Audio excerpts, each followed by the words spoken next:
বন্ধুরা আজকের ভিডিওটি সম্পূর্ণ নতুন ইউটিউবারদের জন্য। কেননা নতুন ইউটিউবাররা যখন একটা ভিডিও পাবলিশ করে সেই ভিডিওতে কোনো প্রকার ভিউ, সাবস্ক্রাইবার এবং ওয়াচ টাইম কিন্তু আসে না।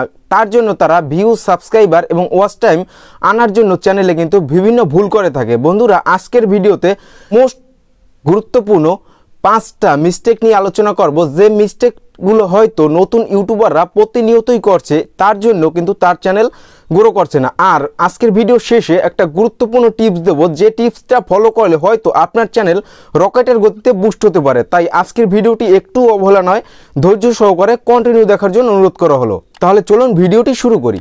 বন্ধুরা আমরা যখন নতুন ইউটিউবে আসি তখন আমরা ওয়াচ টাইম কাউন্ট করার জন্য আমরা কিন্তু বারবার লাইভ স্ট্রিমে এসে থাকি, কিন্তু একটা চ্যানেল থেকে যদি বারবার লাইভ স্ট্রিম করা হয় সেই চ্যানেলটা কিন্তু ইউটিউব ডাউন করে দেওয়া হয়। এবং আপনি যখন একটা লাইভ স্ট্রিম করবেন সরাসরি ওই লাইভ স্ট্রিমের ওয়াচ টাইমটা কিন্তু আপনার চ্যানেলের সাথে কাউন্ট হবে না। যখন আপনি ওইটা রেগুলার বেসিসে পাবলিক হিসেবে আপলোড করবেন তখন কিন্তু আপনার ওয়াচ টাইমটা কাউন্ট হওয়া শুরু করবে।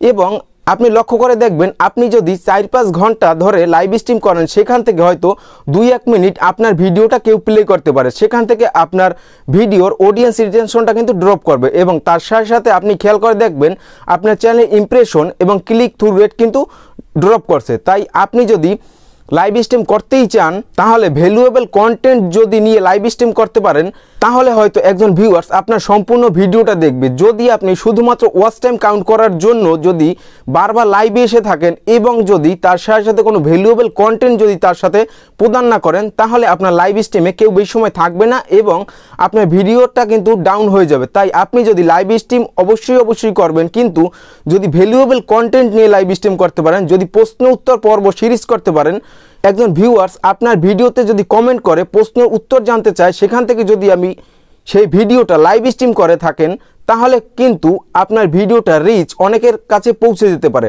তাই আপনি লাইভ স্ট্রিম অবশ্যই করবেন, কিন্তু আপনি ভ্যালুয়েবল কন্টেন্ট নিয়ে লাইভ স্ট্রিম করবেন।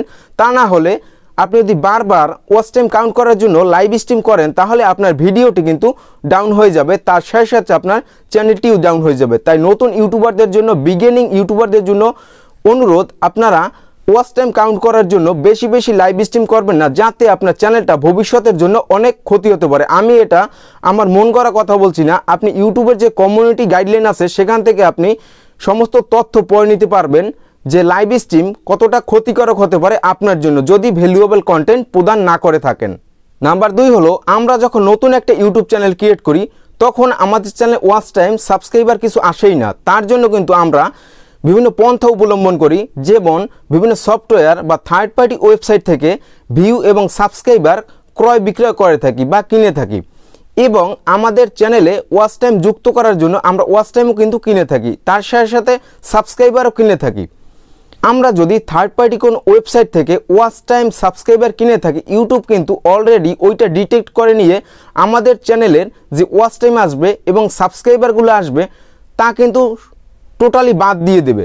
আপনি যদি সমসাময়িক কালের জন্য আপনার চ্যানেলে ভিউ এবং ওয়াচ টাইম বা তার সাথে সাথে সাবস্ক্রাইবার কিনে থাকেন, আপনার চ্যানেলে অবশ্যই তা যুক্ত হবে, কিন্তু কিছুদিন পরে আপনি লক্ষ্য করে দেখবেন আপনার সমস্ত ওয়াচ টাইমগুলো ড্রপ করছে এবং তার সাথে সাথে আপনার যে সাবস্ক্রাইবারগুলো হবে ওগুলো একটাও রিয়েল সাবস্ক্রাইবার হবে না, যার জন্য আপনার সাবস্ক্রাইবারগুলো ড্রপ করবে। তাই আপনি কোনো সময় আপনার চ্যানেলের ক্ষতি করবেন না সাবস্ক্রাইবার এবং ওয়াচ টাইম কিনে। যখন আপনি সাবস্ক্রাইবার কিনবেন এবং তার সাথে সাথে যখন একটা ভিডিও পাবলিশ করবেন, ওই সাবস্ক্রাইবারগুলো আপনার ভিডিও দেখবে না এবং আপনার চ্যানেলের সকল সাবস্ক্রাইবারগুলো ইউটিউব অলরেডি ডিটেক্ট করে নিয়ে বাদ দিয়ে দেবে আপনার চ্যানেল থেকে এবং তার সাথে সাথে আপনার ওয়াচ টাইমগুলোও কেটে বাদ দিয়ে দেবে। তাই আপনি আপনার চ্যানেলকে সুরক্ষিত রাখার জন্য কোনো সময় ওয়াচ টাইম, ভিউ এবং সাবস্ক্রাইবার থার্ড পার্টি ওয়েবসাইট থেকে কিনবেন না। আপনি শুধু ভ্যালুয়েবল কন্টেন্ট প্রদান করে যাবেন, আপনার চ্যানেল যে কোনো সময় র্যাঙ্ক করে যাবে। নাম্বার 3 হলো, প্ল্যান ছাড়াই কন্টেন্ট তৈরি এবং কন্টেন্ট আপলোড। বন্ধুরা একটা কন্টেন্ট তৈরি করতে হলে আপনাকে পূর্ব প্রস্তুতি এবং পূর্বে প্ল্যান নিয়ে কন্টেন্টটা তৈরি করতে হবে। আপনার কন্টেন্টটা কিভাবে হবে আপনার খাতায় স্ক্রিপ্ট করে লিখতে হবে যদি আপনি একজন রিয়েল কন্টেন্ট ক্রিয়েটর হতে চান। তা না হলে আপনার কন্টেন্ট তৈরি করতে গেলে অনেক ভুল হতে পারে এবং একজন ভিউয়ার যদি আপনার কন্টেন্ট থেকে ভুল তথ্য পেয়ে থাকে পরবর্তীতে সে আপনার কোনো ভিডিওটি দেখবে না। তাই আপনাকে আপনার কন্টেন্ট তৈরি করতে হলে অবশ্যই খাতায় স্ক্রিপ্ট করতে হবে যদি আপনি একজন বিগিনার ইউটিউবার হয়ে থাকেন, এবং আপনি আপনার কন্টেন্ট যদি আপলোড করেন সঠিক সময় আপলোড করবেন, তার সাথে সাথে প্রি প্ল্যান করে রাখবেন যে একটা কন্টেন্টের পর আমি অন্য কোন কন্টেন্ট নিয়ে কাজ করব। তাই আপনাকে কন্টেন্ট তৈরি করার আগে অবশ্যই প্ল্যান করে নিতে হবে যে কিভাবে আপনি কন্টেন্টটা তৈরি করবেন, কোন সময় আপনি কন্টেন্ট আপলোড করবেন, কিভাবে স্ক্রিপ্ট লিখবেন, সব কিছু আপনাকে মেনটেন করে তারপর প্রি প্ল্যান করে অবশ্যই আপনাকে কন্টেন্ট তৈরি করতে হবে। এবং ভিডিও তৈরি করার আগে আপনাকে পূর্ব প্রস্তুতি বা পূর্ব প্ল্যান নিয়ে রাখতে হবে যে কিভাবে আপনার কন্টেন্টটা আপনি সুন্দরভাবে এডিট করবেন এবং তার সাথে সাথে ভিডিওটি শ্যুট করবেন। এবং আপনি কন্টেন্টটা তৈরি করার আগে আপনি বারবার রিহার্সাল দিয়ে নেবেন যাতে করে আপনার কন্টেন্টটি যখন আপনি আপনার ক্যামেরার সামনে বলবেন যেন কথায় কোনো জড়তা না থাকে। এভাবে যদি আপনি সুন্দরভাবে বলতে পারেন কন্টেন্টটি, তাহলে হয়তো একজন ভিউয়ার্স আপনার ভিডিওতে আসবে এবং তার সাথে সাথে আপনার চ্যানেলটিকে সাবস্ক্রাইব করে রাখবে। তাই আপনি আপনার কন্টেন্ট তৈরি করার ক্ষেত্রে অবশ্যই প্রি প্ল্যান করে নেবেন বা পূর্ব প্রস্তুতি নিয়ে রাখবেন যে কোন কন্টেন্টের পর কোন কথার পর কোন কথাটা বলতে হবে। বন্ধুরা, আননেসেসারি টকিং ভিডিওতে আনা যাবে না। এখানে আননেসেসারি টকিং বলতে বোঝায় যে আপনি যদি একজন কন্টেন্ট ক্রিয়েটর হয়ে থাকেন, আপনি আপনার ভিডিওতে বেশি কথা না বলে যদি আপনি মূল টপিকে চলে যান তাহলে আপনার কন্টেন্টের মানটা বৃদ্ধি পাবে এবং আপনার একজন ভিউয়ার্স আপনার কন্টেন্টটা দেখলে আগ্রহী হবে। যদি আপনি আপনার কন্টেন্টের শুরুতে অনেক কথা বলে ফেলেন বা ভিডিওটি শুরু করার সাথে সাথে যদি বলে থাকেন যে বন্ধুরা আমার চ্যানেলটি সাবস্ক্রাইব করো, তাহলে একজন ভিউয়ার্স অবশ্যই বুঝবে সে কন্টেন্ট নিয়ে ভাবার আগে কিন্তু সাবস্ক্রাইবার নিয়েই ভাবছে। তাই আপনি আপনার ভিডিওতে যায় না এমন কোনো কথা বা আপনার যদি সাবস্ক্রাইবার চাইতেই হয় আপনি ভিডিওর মাঝে বা ইন্টারেস্টিং পার্ট শুরু হওয়ার আগে বলতে পারেন, কিন্তু আপনাকে ভিডিওর সাথে যায় না এমন কোনো কথা বা আননেসেসারি টকিং ভিডিওতে আনা যাবে না। যদি আপনি সুন্দরভাবে সাবলীলভাবে মূল টপিকে চলে যেতে পারেন এবং একজন ভিউয়ার্সকে ধরে রাখার মতো যদি একটা টপিক তৈরি করতে পারেন, তাহলে আপনার ভিডিওটা অবশ্যই চলবে বা একজন ভিউয়ার্স আপনার ভিডিওতে স্টে করবে। তাই আপনি আজ থেকে ভিডিও শুরুতে আননেসেসারি টকিং কথাবার্তা আপনাকে বলা যাবে না যদি আপনি একজন বিগিনার কন্টেন্ট ক্রিয়েটর হয়ে থাকেন। বন্ধুরা, নাম্বার 5 এবং সর্বশেষ যে বিষয়টা হলো, আমরা অনেক সময় ভিডিও কিন্তু আনলিস্টেড করে রাখি। বন্ধুরা, আমরা ভিডিও তৈরি করার ক্ষেত্রে অনেক সময় ভিডিওতে ক্লিকবেট থাম্বনেইল বা তার সাথে সাথে কিন্তু আমরা টাইটেলটাও ক্লিকবেট করে থাকি বা ভিডিওর সাথে টাইটেলের সাথে কোনো মিল থাকে না। একজন ভিউয়ার যখন আমার ভিডিওতে আসে তখন কিন্তু ভিডিও টাইটেল দেখেই কিন্তু আসে বা ভিডিওর থাম্বনেইল দেখেই কিন্তু আসে।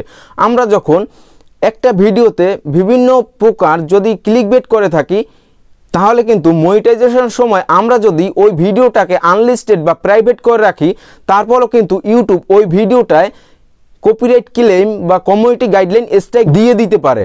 তাই আপনি যদি 4000 ঘন্টা ওয়াচ টাইম বা 1000 সাবস্ক্রাইবার পূরণও করে ফেলেন তখন কিন্তু আপনি ওখান থেকে মনিটাইজেশনের জন্য এনাবেল করবেন না। যখন আপনার চ্যানেলে প্রচুর পরিমাণ ওয়াচ টাইম হয়ে যাবে তখন আপনি ওই ভিডিওটা ডিলিট করে দিয়ে তারপর আপনি মনিটাইজেশনের জন্য অ্যাপ্লাই করবেন, না হলে আপনার চ্যানেলটি কিন্তু মনিটাইজেশন সঠিকভাবে সম্পূর্ণ হবে না।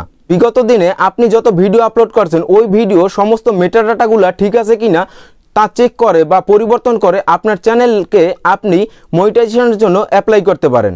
তাহলে হয়তো আপনার চ্যানেলটি সম্পূর্ণভাবে স্মুথলিভাবে মনিটাইজ হবে। তাই মনিটাইজেশনের আগে যদি আপনার কোনো ভিডিওতে সমস্যা মনে হয় তাহলে আপনি ভিডিওটা প্রাইভেট বা আনলিস্টেড করে রাখবেন না, সরাসরি ডিলিট করে দেবেন। বন্ধুরা, ভিডিও শুরুতে বলেছিলাম যে ভিডিও শেষে একটা গুরুত্বপূর্ণ বোনাস টিপস দেবো, যে টিপসটা হয়তো ফলো করলে আপনিও আপনার চ্যানেলকে খুব তাড়াতাড়ি র্যাঙ্কের দিকে নিয়ে যেতে পারবেন। তাহলে আজকের যে গুরুত্বপূর্ণ বোনাস টিপসটা হলো, আপনি এমনভাবে কন্টেন্টটা তৈরি করবেন যাতে করে আপনার কন্টেন্টে একজন ভিউয়ার রিয়াকশন প্রকাশ করে, সেটা লাইক, ডিসলাইক বা কমেন্ট হতে পারে। আপনি যদি এমনভাবে একটা কন্টেন্ট তৈরি করতে পারেন যে কন্টেন্ট দেখার পর একজন ভিউয়ার্স অবশ্যই আপনার কন্টেন্টটা লাইক করবে বা তার সাথে সাথে একটা কমেন্ট করবে। বন্ধুরা, আমরা জানি যে ভিডিওর যে এঙ্গেজমেন্ট বা একজন দর্শকের যে এঙ্গেজমেন্ট তা যদি আপনার ভিডিওতে বেশি হয় তাহলে আপনার ভিডিওটা অবশ্যই র্যাঙ্ক করবেন। আর আপনি চেষ্টা করবেন আপনার ভিডিওতে একজন ভিউয়ার যেন রিয়াকশনটা প্রকাশ করে বা আপনার ভিডিওটা লাইক করতে বাধ্য হয়। তাহলে বন্ধুরা, আজকের ভিডিও এই পর্যন্তই। যদি ভিডিওটি ভালো লাগে লাইক করুন, বন্ধুর মাধ্যমে শেয়ার করুন। দেখো অন্য কোনো দিন অন্য কোনো ভিডিওতে। ধন্যবাদ সবাইকে।